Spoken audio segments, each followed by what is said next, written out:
advocacy work in the medical community should focus on diversity, equity, and inclusion to ensure that all families have access to resources and support. Sadly, in 2024, this is still an uphill climb.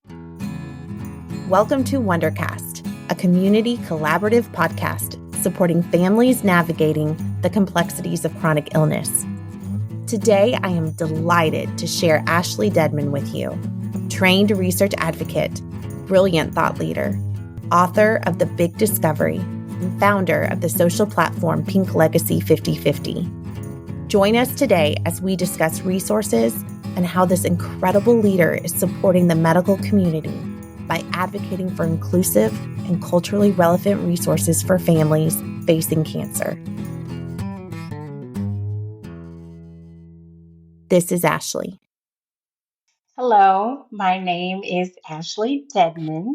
I am a wife. I am a mom of two. I love Jesus. I am a member of the Peloton community and just a lover of life. My origin story is I had a mother who was diagnosed with stage 4 or metastatic breast cancer. I also have a father who is a prostate cancer survivor. So I served as a caregiver for two parents with cancer. I'm also a high risk person with a BRCA2 gene mutation that makes me high risk cancer, and have done preventative risk management options to reduce my risk of cancer. I'm a passionate advocate, speaker, author, and a thought leader committed to making a difference in the field of cancer and public health. How old were you when your mom got sick? When my mother was diagnosed, I was just entering into my senior year in high school. So I was 17, turning 18 years old. And we knew what breast cancer was because of family history. But this was the first time that this disease really hit our address. And everything began to look very different very fast. That is when my world changed. 17 is a busy time for a teenager. It's a lot happening already outside of illness. It really is. It's such a salient point in life where you're really trying to figure out who you are as a teenager transitioning into a young adult, going into your final year in high school where everything should be exciting and fun, preparing for your next chapter in your life. And for me, it was all of those things, but it was also a time for me to cherish the time that I had with my mother. It was also a time where I grew up really quickly. I had to grow up quicker than I was expecting to. But when I look back on it, I am very honored and privileged to have been able to serve and be a caregiver for both my mother and my father.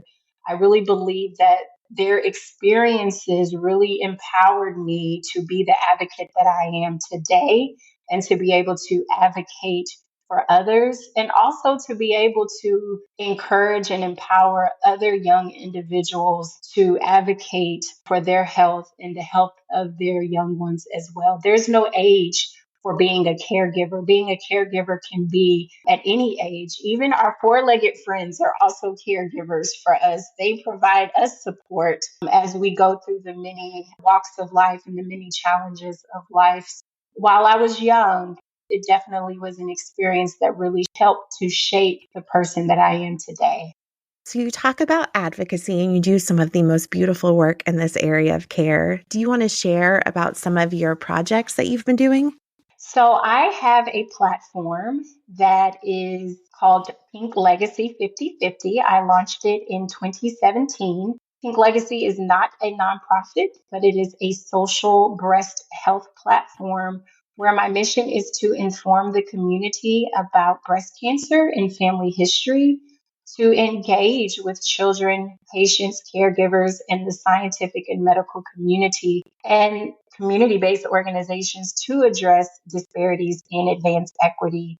And then finally, to amplify educational tools and resources from those community-based organizations such as Wonders and Worries. This is my focus. This is my passion, and just super excited to be able to do this work. A couple of projects that I do are through three pillars. It's being a speaker, being a trained research advocate, and also a published children's author.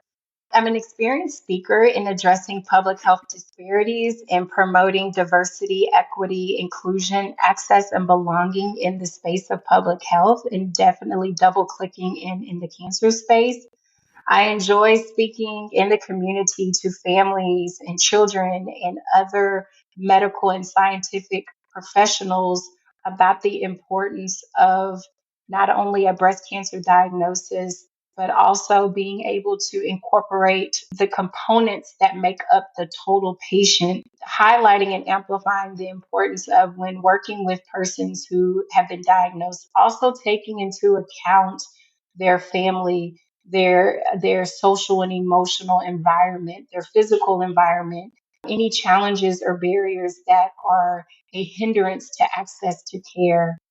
As a trained scientific research advocate, I work closely with researchers and clinicians to ensure that cancer research is of the highest quality and addresses the needs and the priorities of patient care. As a published children's author, I share my journey of caring for two parents with cancer as a young teen and a young adult. In this space, I'm dedicated to serving and assisting families and children as they navigate the challenges through any type of important health conversation.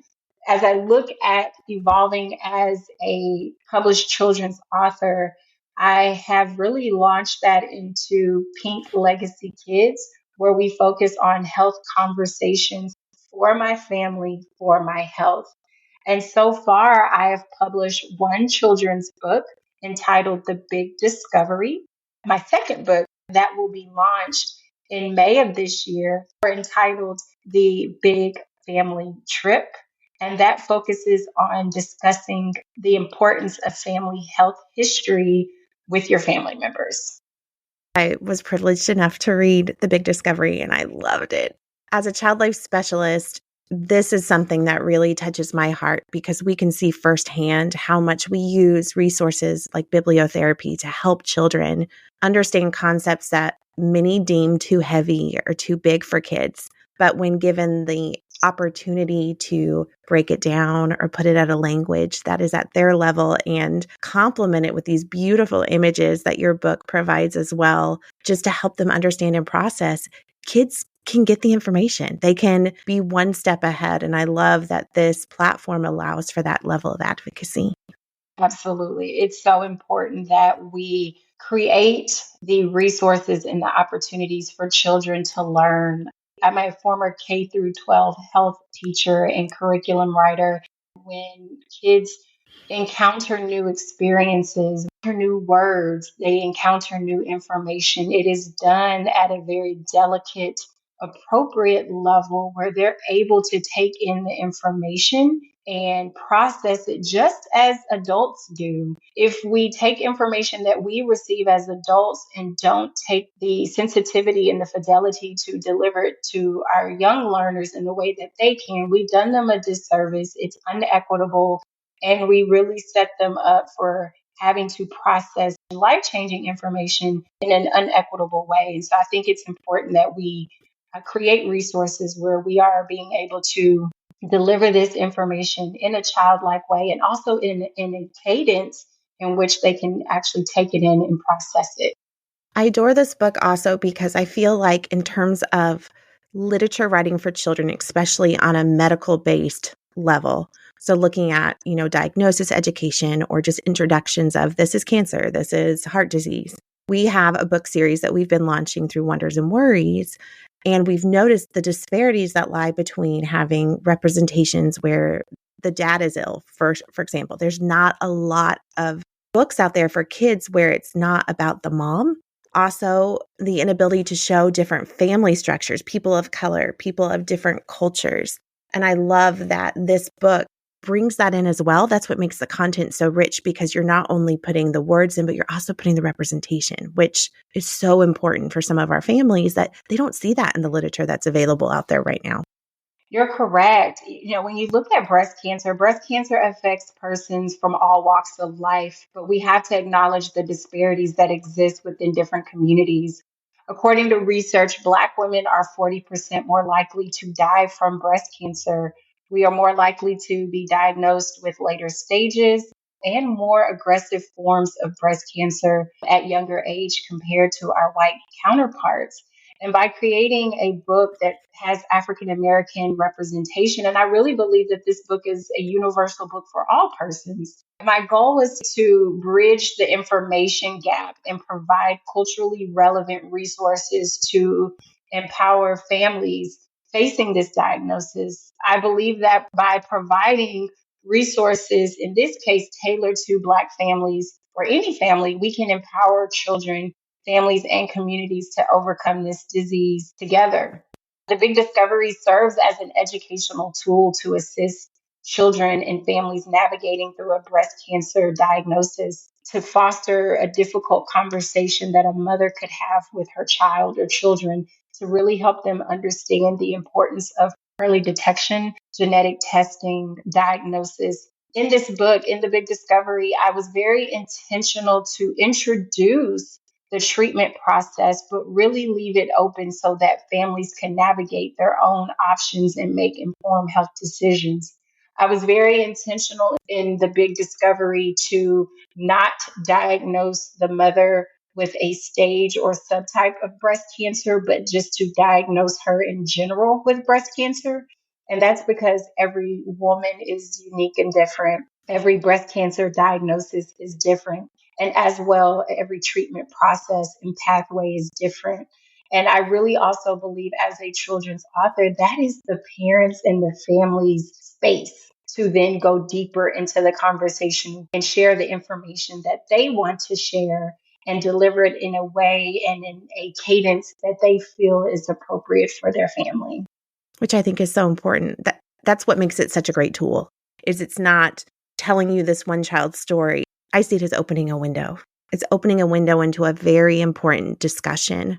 Our hope, selfishly, is that they are connected wherever they're at through an organization like Wonders and Worries or with one of our registered providers across the country.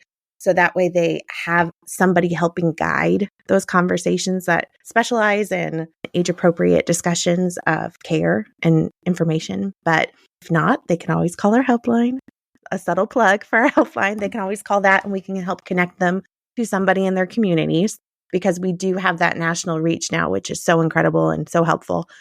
When you're doing all of your advocacy, how do people connect with you to have you maybe be a speaker? Like, what types of groups or subgroups do you present to or visit with?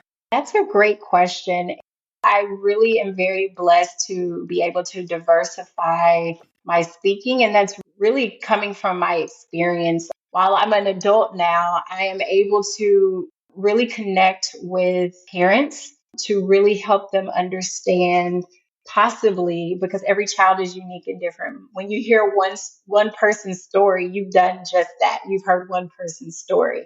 So I definitely acknowledge that every person, every child is different, but really being able to help them understand what their child might be going through at that time. I've had families call me who have children who are a little bit older and were around that age, to be able to mentor them and just to be able to have somebody to talk to. But it's also now knowing that there are great organizations out there that are doing the work. And I'm so excited to be able to connect with Wonder and Worries. I'm able to then share that information with families to be able to provide them with more evidence-based resource opportunities to help support them and their family. I'm also able to speak with, as I shared earlier, with the scientific and the medical community on the importance of, when you are delivering this information to a person for the first time, also being mindful that they have to then go deliver this information to their children, and to be able to provide them with resources to be able to do that. I think it's also important in the scientific community where I work with researchers when we're talking about bringing scientific advancements from bench to bedside to also be mindful of when we're focused on the needs of the patient, that their children are included in that, that their children are going to observe the changes that their different treatment may bring upon their bodies, and how do they explain that to their children. And so I'm able to take this experience, having had two parents with cancer, into really a cross-cutting of conversations.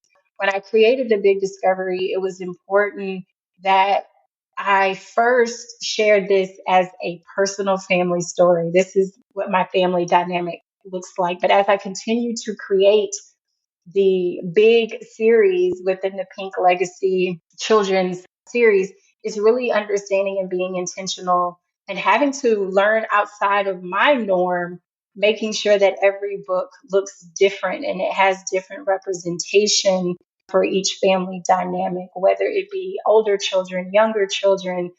There is one book that I'm working on, and it's more generational. So you see a grandparent and a parent and a grandchild. And so that's really my focus and my goal. Gosh, that's so phenomenal. Now, because of your platform being virtual too, can you talk a little bit about your reach? So if there's somebody that is maybe listening in to our podcast that lives in a different state or further away from the Texas area, how would they be able to utilize resources that you have at Pink Legacy? Great question. So the first thing would be going to my website, which is PL, and that is abbreviated for Pink Legacy, PL5050.com. So pinklegacy5050.com. You can also follow me on social media, on Instagram at Pink Legacy 5050, and then also on X, where I do more hosting to the medical and the scientific audience. Instagram is my main platform. And then I also have on my website additional information to connect with me directly. I'm always open to connect with persons and families, to learn, to be able to share, and to be able to grow through this experience that we all have or will experience together. I really believe that there are a lot of great resources out there for those that have been diagnosed, as it should be. I believe that there are great resources out there for caregivers, but I think it's important that we continue to grow our resources and grow our partnerships to be able to make sure that the entire family is covered. Because when one person in the family is diagnosed, it does impact the entire family. And so when we talk about diversity, inclusion, access, and belonging, we have to think about the entire family that is impacted by this disease. When a person hears those words, you have cancer, that they're not leaving lacking a resource or lacking a connection to be able to take home to their loved ones. Absolutely. In the work you do, either through advocacy with research or writing these incredible books or, presenting to young people as an invited speaker, what challenges have you felt? So I'll start with the book. So with the book, some of the challenges that I faced was finding the right illustrator for my books. Julie, words matter, and so does representation. So I was very intentional with this book and all of my books in the Pink Legacy Big Series to be able to find an illustrator that can capture Black characters in a way that we see ourselves. I wanted the reader to see Black characters, Black doctors, Black genetic counselors, Black patient navigators, because those are careers and opportunities that we are in, and they are available for our children. And you never know if an experience with a parent with cancer, you never know how that experience will take a child into their career. And so it's really important how these career opportunities and this representation all plays a role in the continuum of care.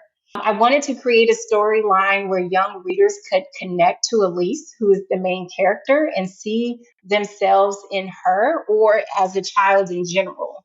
Sharing about her characteristics and her activities and her love for her family. I think those are all things that our children possess. They all have different character styles. They're all equally gifted in different activities, in sports and arts and music, and the love for their family. I also wanted to be able to capture Elise's inquisitive nature and attention to detail within her family. And I'll kind of say this, her ability to feel the changes in her family when mother was diagnosed that led to wonders and that led to worries within Elise.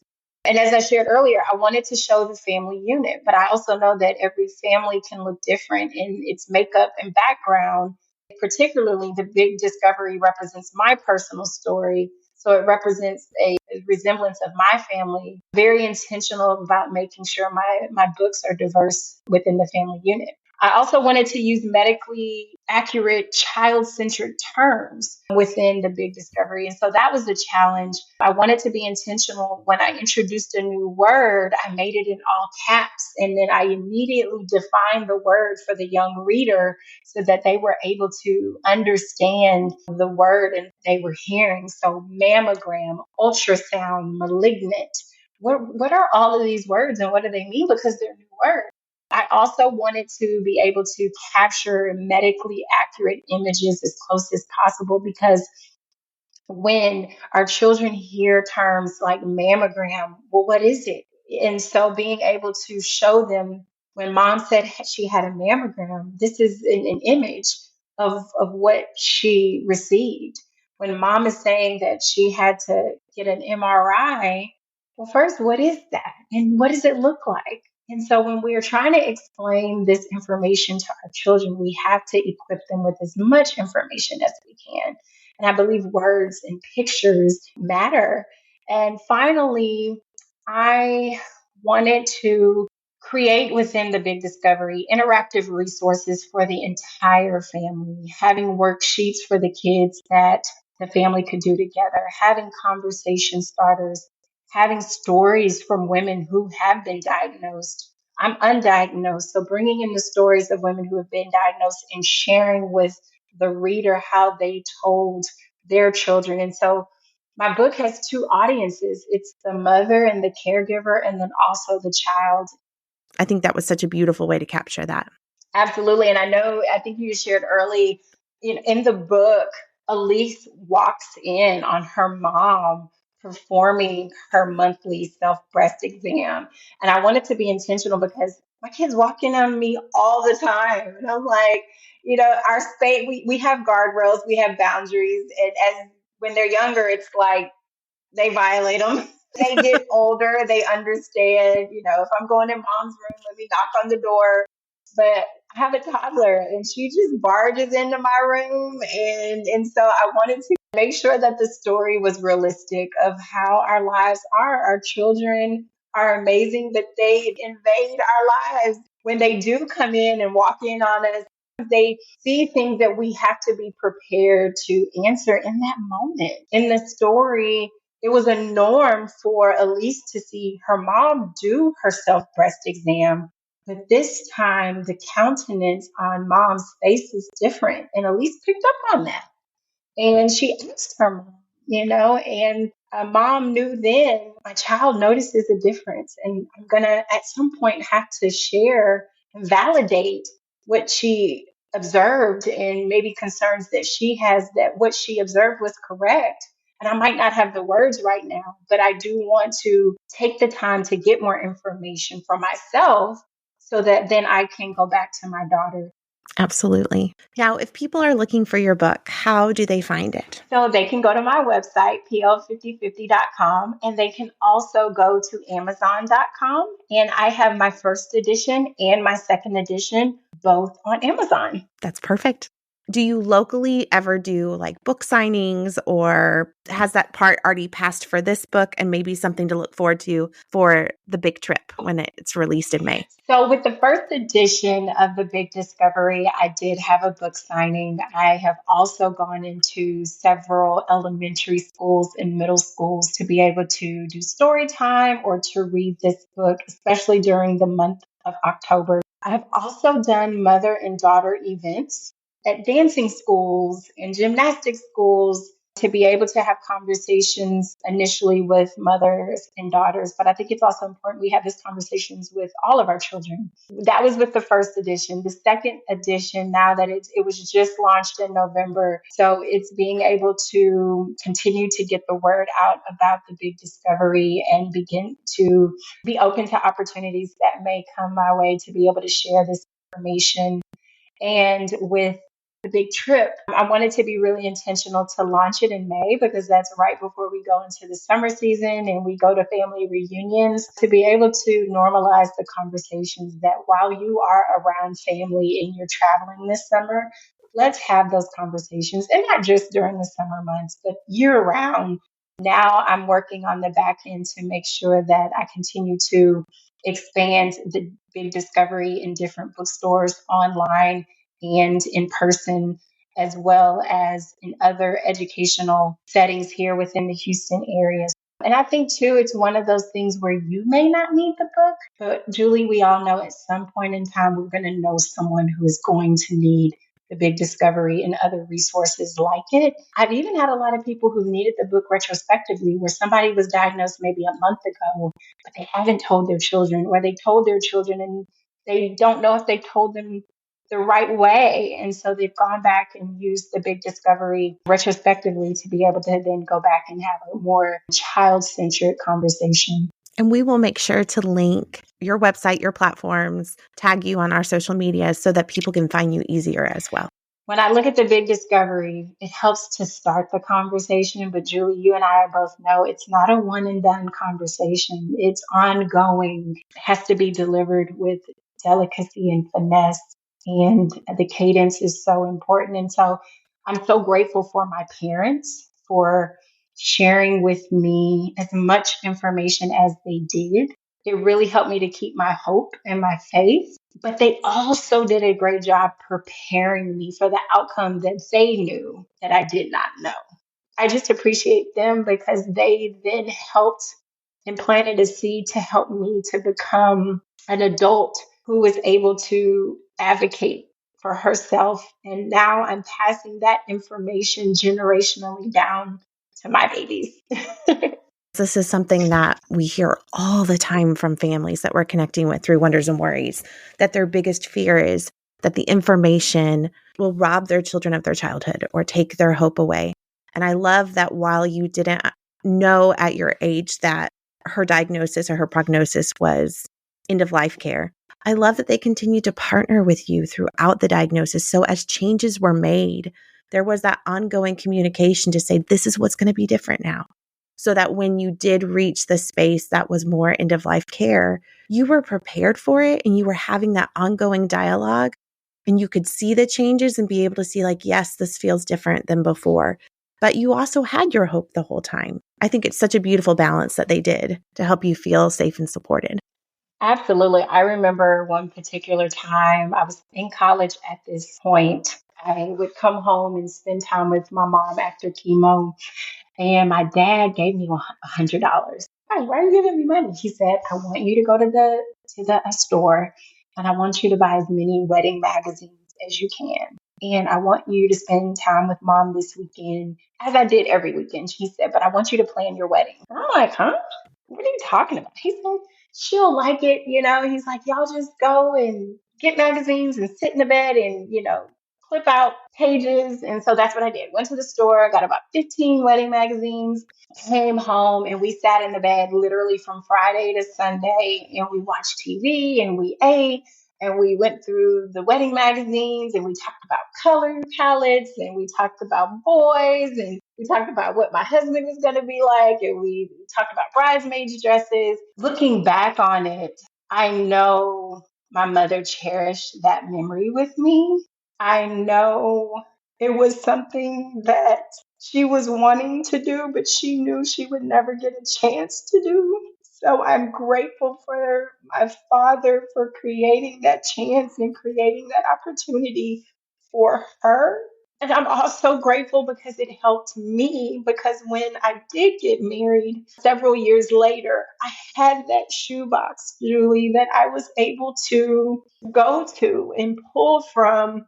And I was planning my wedding with my fiance, my husband now. I was able to take those memories and apply them into that special day so that when I did walk down the aisle that day, I knew my mother, her ideas and her love was in the fabric of that day.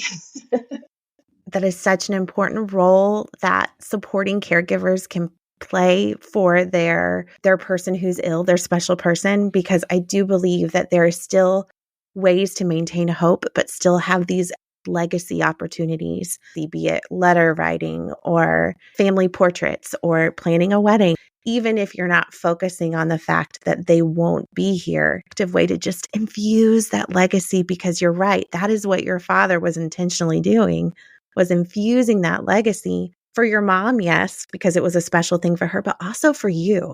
He was thinking about that future you years later.